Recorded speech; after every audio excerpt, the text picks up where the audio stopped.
Salah satu bagian dari koordinator lapangan yang tadi masa kami terpecah oleh bentuk pencegatan dari kepolisian. Saya dengan 5 teman-teman Kopaja yang tersisa di depan, kami terpecah. Ada teman-teman yang di Fairmont, arah Kemendikti, dan juga ada ada dua Kopaja, yaitu dari fakultas di UI yang terjebak di depan DPR RI persis.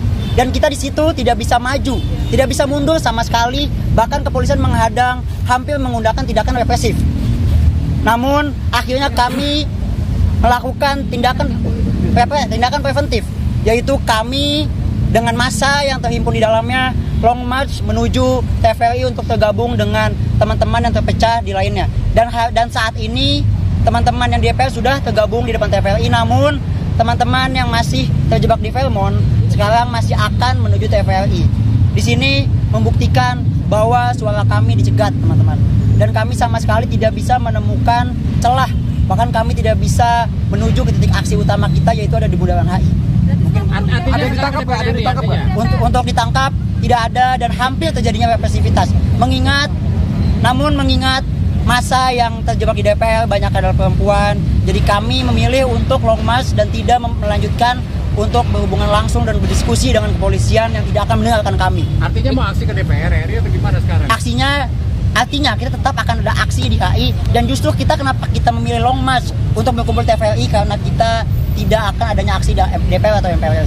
Hidup mahasiswa! Hidup mahasiswa! Hidup rakyat Indonesia! Hidup rakyat Indonesia! Hidup perempuan yang terus melawan! Hidup perempuan yang terus melawan!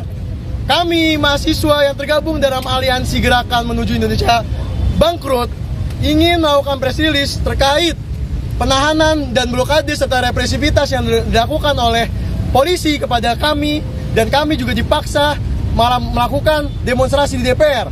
Padahal kami merencanakan dan juga setelah mengirimkan surat kepada polisian, kami akan mengadakan aksi di Bundaran HI. Pada pukul 12 kurang 5 menit siang, kami tepatnya di Duku Atas ditahan oleh polisi. Saat itu kami sedang ingin menjalankan ibadah sholat Jumat, di mana hal itu telah diatur dalam Undang-Undang 1945 Konstitusi dan juga Pancasila.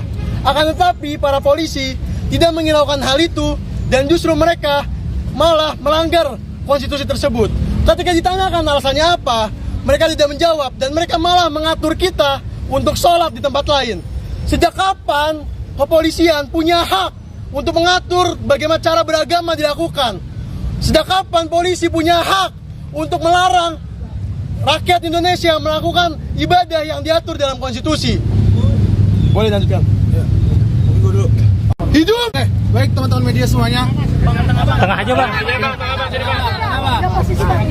Iya.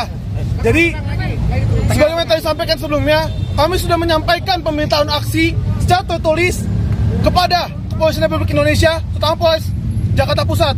Karena kami memang merencanakan bahwa aksi ini akan dilakukan di Bundaran HI, teman-teman. Namun, yang kami dapati ketika kami sampai di Semanggi, malah kita dihadang, kita dipaksa dorong-dorongan dengan polisi. Dan bahkan kami sudah menyampaikan bahwa kami telah memberikan pemberitahuan, tapi mereka hanya tertawa. Mereka hanya mengetawahi kami, mereka hanya pura-pura menelpon atasannya. Kami juga sudah menyampaikan keresahan kami bahwa kami ingin melaksanakan sholat Jumat. Namun dari mereka, sama sekali tidak ada yang peduli, tidak ada yang membukakan jalannya. Mungkin dari teman-teman lain bisa menyampaikan, tidak hanya di depan Semanggi, teman-teman. Kami juga ditahan di GBK, di Fairmont, di tempat-tempat lainnya. Oke, mungkin. Baik teman-teman media semuanya. Tengah aja, Bang.